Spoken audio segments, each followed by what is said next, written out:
जय संतोषी माता की। स्वागत है आपका हमारे चैनल पर। आज के इस वीडियो में आप सुनेंगे संतोषी माता व्रत की कथा।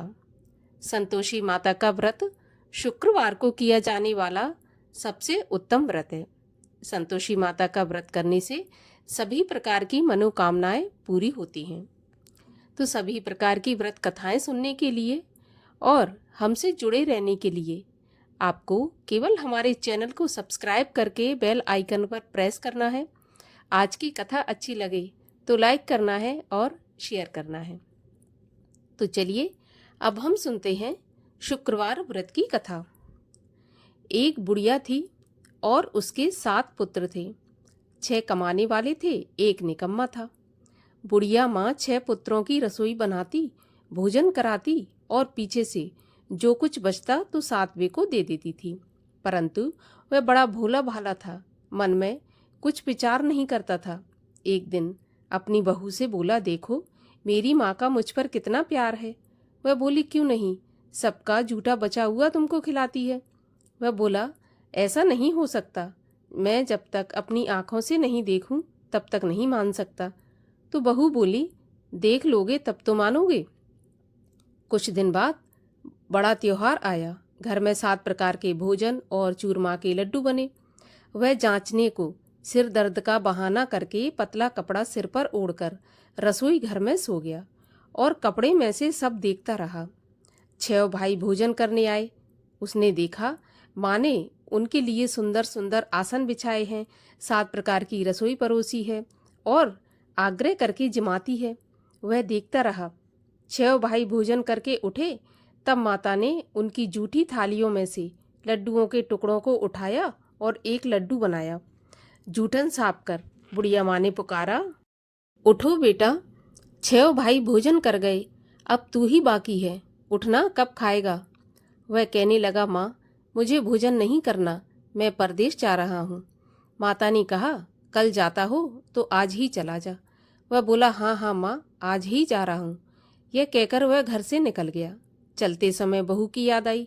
वह गौशाला में उपले थाप रही थी। वहीं जाकर उससे बोला, हम जावें परदेश को, आवेंगे कुछ काल, तुम रहियो संतोष से, धर्म आपनो पाल। वह बोली, जाओ पिया आनंद से, हमरो सोच हटाए, राम भरोसे हम रहें, ईश्वर तुम्हें सहाय। देव निशानी आपनी देख धरू में धीर, सुध हमरी न बिसारियो, रखियो मन गंभीर। वह बोला, मेरे पास तो कुछ नहीं है, ये अंगूठी है, सो ले लो और अपनी कुछ निशानी मुझे दे दो। वह बोली, मेरे पास क्या है, यह गोबर के भरा हाथ है। यह कहकर उसकी पीठ पर गोबर के हाथ की थाप मार दी। अब बुढ़िया का बेटा चल दिया। चलते चलते दूर देश में पहुंचा। वहां पर एक साहूकार की दुकान थी। वहां जाकर कहने लगा, भाई मुझे नौकरी पर रख लो। साहूकार को जरूरत थी। बोला, ठीक है। लड़के ने पूछा, तनख्वाह क्या दोगे। तब साहूकार ने कहा, काम देखकर दाम मिलेंगे। अब लड़के को साहूकार की नौकरी मिल गई। वह सवेरे 7 बजे से रात तक नौकरी बजाने लगा। कुछ दिनों में दुकान का सारा लेन देन, हिसाब किताब, ग्राहकों को माल बेचना, सारा काम करने लगा। साहूकार के 7-8 नौकर थे। वे सब चक्कर में पड़ गए कि यह तो बहुत होशियार बन गया है। सेठ ने भी काम देखा और 3 महीने में ही उसे मुनाफे का साझीदार बना लिया। 12 वर्ष में वह नामी सेठ बन गया और मालिक सारा कारोबार उस पर छोड़कर बाहर चला गया। अब बहू पर क्या बीती वो सुनो। सास ससुर उसे दुख देने लगे। सारी गृहस्थी का काम करा के उसे लकड़ी लेने जंगल में भेजते। इस बीच घर की रोटियों के आटे से जो भूसी निकलती उसकी रोटी बनाकर रख दी जाती और फूटे नारियल के खोपड़े में पानी। इस तरह दिन बीतते रहे। एक दिन वह लकड़ी लेने जा रही थी कि रास्ते में बहुत सी स्त्रियां संतोषी माता का व्रत करती दिखाई दी। वह वहां पर खड़ी होकर कथा सुनकर बोली, बहनों यह तुम किस देवता का व्रत करती हो और इसके करने से क्या फल मिलता है? इस व्रत के करने की विधि क्या है? यदि तुम अपने इस व्रत का विधान मुझे समझाकर कहोगी तो मैं तुम्हारा बहुत एहसान मानूंगी। तब उनमें से एक स्त्री बोली, सुनो, ये संतोषी माता का व्रत है। इसके करने से निर्धनता, दरिद्रता का नाश होता है और लक्ष्मी आती है। मन की चिंताएं दूर होती हैं। घर में सुख होने से मन को प्रसन्नता और शांति मिलती है। निपुत्री को पुत्र मिलता है। प्रियतम बाहर गया हो तो जल्दी आ जाता है। कुंवारी कन्या को मनपसंद वर मिलता है। राजद्वारे में बहुत दिनों से मुकदमा चलता हो तो खत्म हो जाता है। सब तरह सुख शांति हो, घर में धन जमा हो, पैसा जायदाद का लाभ हो, रोग दूर हो जाए और जो भी मनोकामना हो इस संतोषी माता के व्रत से पूरी हो जाती हैं, इसमें कोई संदेह नहीं है। वह पूछने लगी, यह व्रत कैसे किया जाता है, यह भी बताओ तो बड़ी कृपा होगी। तब वह स्त्री कहने लगी, 1.25 रुपये का गुड़ चना लेना, इच्छा हो तो 5.25 रुपये का लेना या 11.25 रुपये का, अपनी सहूलियत के अनुसार जितना हो सके सवाया लेना। 1.25 रुपये से 5.25 रुपये तथा इससे भी ज्यादा शक्ति और भक्ति के अनुसार लें। हर शुक्रवार को निराहार रहकर कथा कहना या सुनना, इसके बीच क्रम टूटे नहीं। लगातार नियम पालन करना। सुनने वाला कोई न मिले तो घी का दीपक जलाकर उसके सामने जल के लोटे को रख के कथा कहना, परंतु नियम न टूटे। जब तक कार्य सिद्ध न हो नियम पालन करना और कार्य सिद्ध हो जाने पर ही व्रत का उद्यापन करना। 3 मास में माता पूरा फल प्रदान करती है। यदि किसी के खोटे ग्रह हों तो भी माता 1 साल में अवश्य कार्य को सिद्ध करती हैं। कार्य सिद्ध होने पर ही उद्यापन करना चाहिए, बीच में नहीं। उद्यापन में 2.5 सेर आटे का खाजा, इसी नाप से खीर तथा चने का साग बनाना, 8 लड़कों को भोजन कराना, जहाँ तक मिले देवर जेठ भाई बंधु कुटुंब के लड़के लेना, अगर नहीं मिले तो रिश्तेदारों और पड़ोसियों के लड़के बुलाना, उन्हें भोजन कराना, यथाशक्ति दक्षिणा देकर माता का नियम पूरा करना। उस दिन घर में कोई खटाई न खाए, इस बात का ध्यान रखना। यह सुनकर बुढ़िया के लड़के की बहू चल दी। रास्ते में लकड़ी के बोझ को बेच दिया और उन पैसों से गुड़ चना लेकर माता के व्रत की तैयारी करके आगे चली और सामने मंदिर देखकर पूछने लगी, यह किसका मंदिर है? सब कहने लगे, यह संतोषी माता का मंदिर है। यह सुनकर माता के मंदिर में जाकर माता के चरणों में लौटने लगी। दीन होकर विनती करने लगी, माँ, मैं निपट मूर्ख हूँ, व्रत के नियम कुछ नहीं जानती, मैं बहुत दुखी हूँ। हे माता जगत जननी, मेरा दुख दूर कर, मैं तेरी शरण में हूँ। माता को दया आई।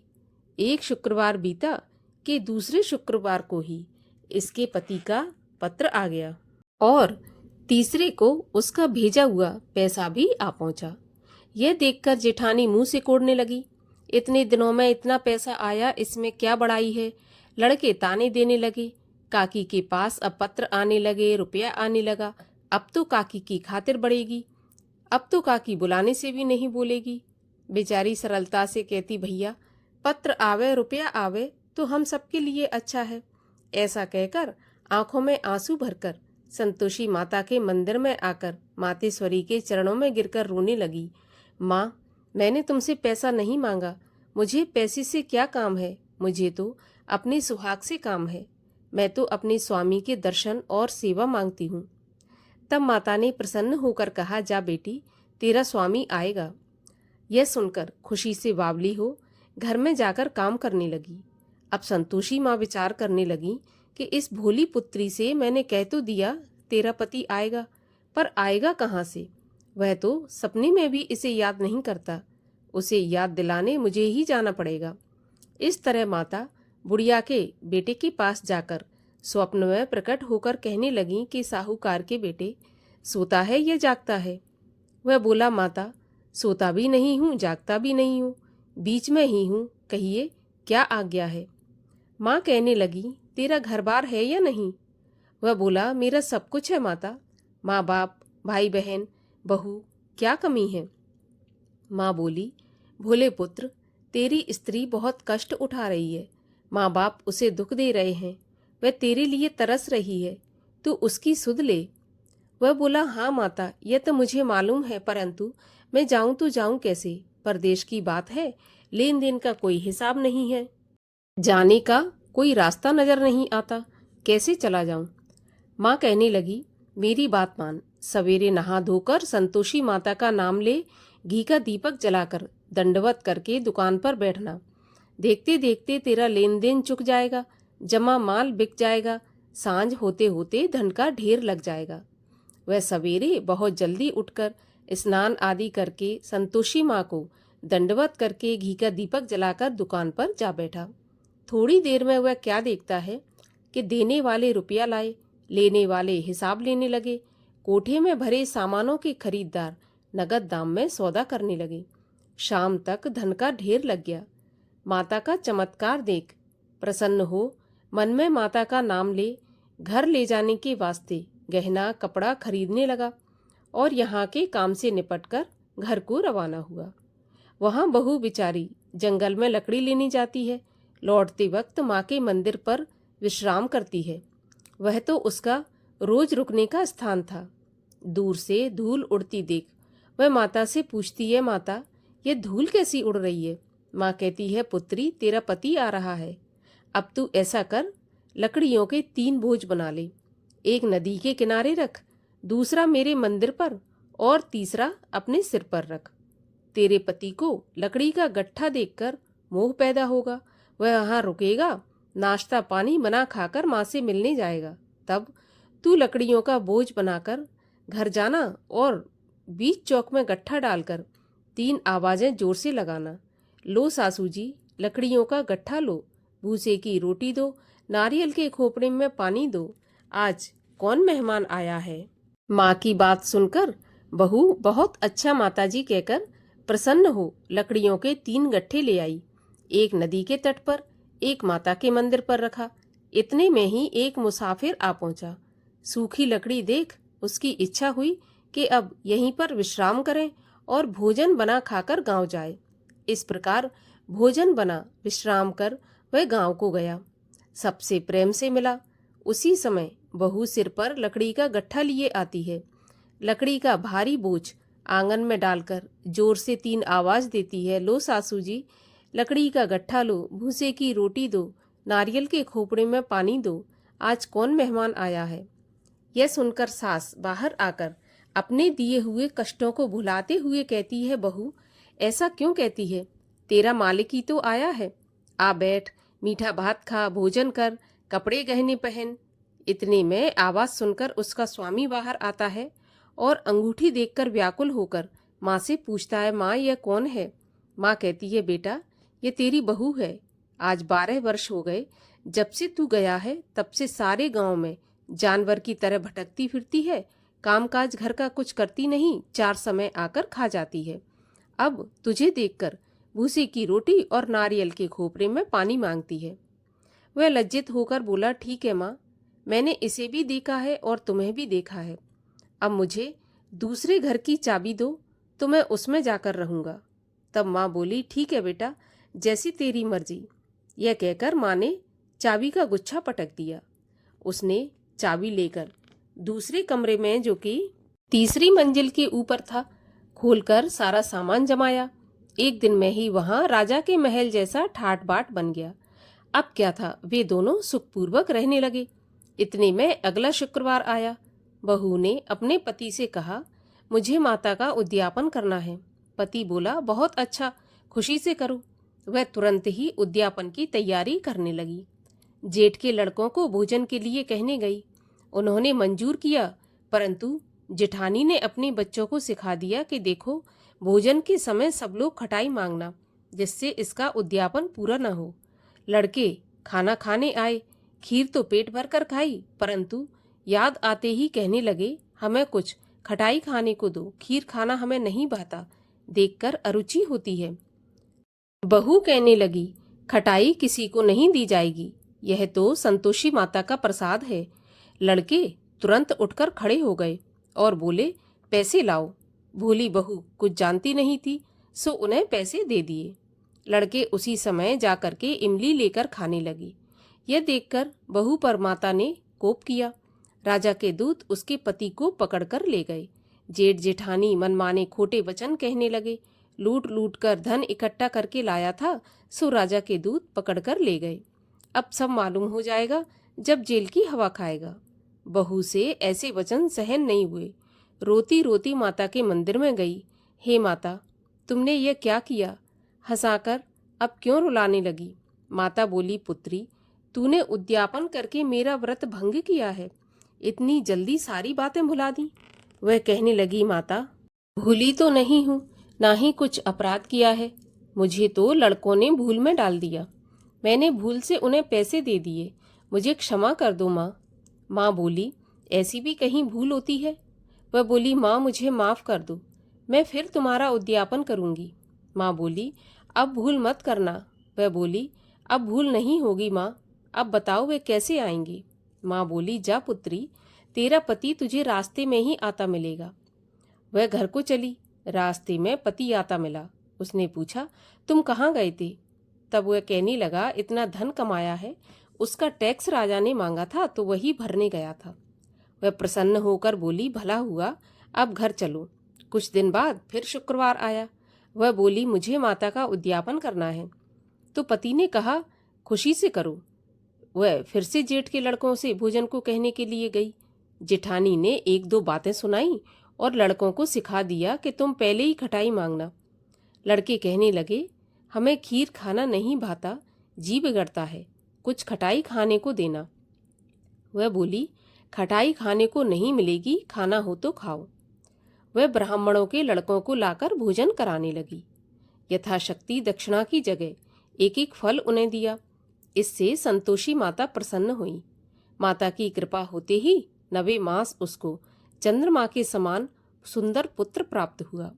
पुत्र को लेकर प्रतिदिन माताजी के मंदिर में जाने लगी। माँ ने सोचा, यह रोज आती है, आज क्यों ना मैं ही इसके घर चलूं, इसका आसरा देखूं तो सही। यह विचार कर माता ने भयानक रूप बनाया। गुड़ और चने से सना मुख, ऊपर से सूंड के समान होंठ, उस पर मक्खियां भिनभिना रही थीं। दहलीज में पांव रखते ही उसकी सास चिल्लाई, देखो रे, कोई चुड़ैल आ रही है, लड़कों इसे भगाओ नहीं तो किसी को खा जाएगी। लड़के डरने लगे और चिल्लाकर खिड़की बंद करने लगे। छोटी बहू रोशनदान से देख रही थी। प्रसन्नता से पगली होकर चिल्लाने लगी, आज मेरी माता मेरे घर आई हैं। यह कहकर बच्चे को दूध पिलाने से हटाती है। इतने में सास का क्रोध फूट पड़ा। बोली, देखो कैसी उतावली हो रही है जो बच्चे को पटक दिया। इतने में माँ के प्रताप से जहाँ देखो वहाँ लड़के ही लड़के नजर आने लगे। वह बोली, माँ जी, मैं जिनका व्रत करती हूँ यह वही संतोषी माता है। इतना कहकर झट से सारे घर के किवाड़ खोल दिए। सबने माता के चरण पकड़ लिए और विनती कर कहने लगे, माता, हम मूर्ख हैं, हम अज्ञानी हैं, पापी हैं। आपके व्रत की विधि हम नहीं जानते। आपका व्रत भंग करके हमने बहुत बड़ा अपराध किया है। हे माता, आप हमारा अपराध क्षमा करो। इस प्रकार माता प्रसन्न हुई। माता ने बहू को जैसा फल दिया वैसा सबको दें। जो यह कथा पढ़े या सुने उसका सभी मनोरथ पूर्ण हो। बोलो संतोषी माता की जय। संतोषी माता की आरती। जय संतोषी माता, मैया संतोषी माता, अपने सेवक जन की सुख संपत्ति दाता। जय संतोषी माता, सुंदर चीर सुनहरी, माँ धारण कीनो, हीरा पन्ना दम के, तन श्रृंगार लीनो। जय संतोषी माता, गेरू लाल छटा छवि, बदन कमल सोहे, मंद हसत करुणामयी, त्रिभुवन मन मोहे। जय संतोषी माता, स्वर्ण सिंहासन बैठी, चवर ढुरे प्यारे, धूप दीप मधुमेवा, भोग धरे न्यारे। जय संतोषी माता, गुड़ और चना परम प्रिय, ताम संतोष कियो संतोषी कहलाई, भक्तन वैभव दियो जय संतोषी माता। शुक्रवार प्रिय मानते आज दिवस सोही, भक्त मंडली आई कथा सुनत मोही जय संतोषी माता। मंदिर जगमग ज्योति मंगल ध्वनि छाई, विनय करें हम बालक चरणन सिर नाई जय संतोषी माता। भक्ति भाव में पूजा अंगीकृत की जय, जो मन बसे हमारे इच्छित वर दी जय जय संतोषी माता। दुखी दरिद्री रोगी संकट मुक्त किए, बहुधन धान्य भरे घर सुख सौभाग्य दिए जय संतोषी माता। ध्यान धरो जो नर तेरो मन वांछित फल पायो, पूजा कथा श्रवण कर घर आनंद आयो जय संतोषी माता। शरण गहे की लज्जा रखियो जगदम्बे, संकट तुम ही निवारो दयामयी अम्बे जय संतोषी माता। संतोषी माँ की आरती जो कोई जन गावे, रिद्धि सिद्धि सुख संपत्ति जी भर के पावे जय संतोषी माता। बोलिए संतोषी माता की जय।